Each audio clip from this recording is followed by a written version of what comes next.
এই দেখো সবাই, তোমাদের ধোকার ডালনার রেসিপিটা দেখাবো বলেছিলাম। এই যে আলু নিয়েছি, টমেটো, তেজপাতা, গোটা গরম মশলা। গোটা গরম মশলা একটু কমই দিয়েছি, কেননা গরম পড়েছে, গরমকালে বেশি গরম মশলা খাওয়াটা ভালো না, শরীর গরম হিট করে দেয়, গরম করে দেয়।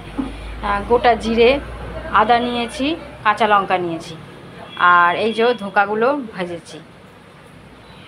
আর অর্ধেকটা ভেজেছি, মানে 18টা ধোকা হয়েছিল, 10টা এখানে ভাজা আছে, 10টাই করব। আর এই যে তেল গরম হচ্ছে, ভাজা এখানে রান্নাটা শুরু করব।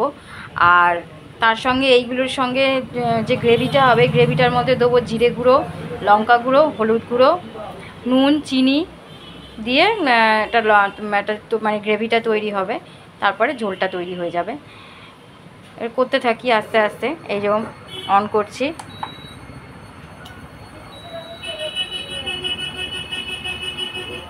গোটা জিরে দিলাম, দেখতে থাক। গোটা জিরে দিয়ে দিলাম, গোটা গরম মশলাটাও দিয়ে দিলাম,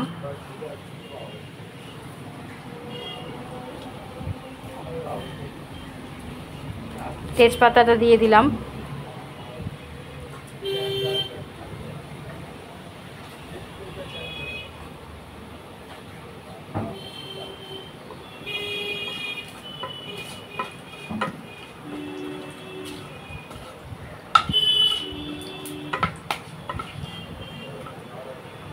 এবার আলুটা দিয়ে দিচ্ছি।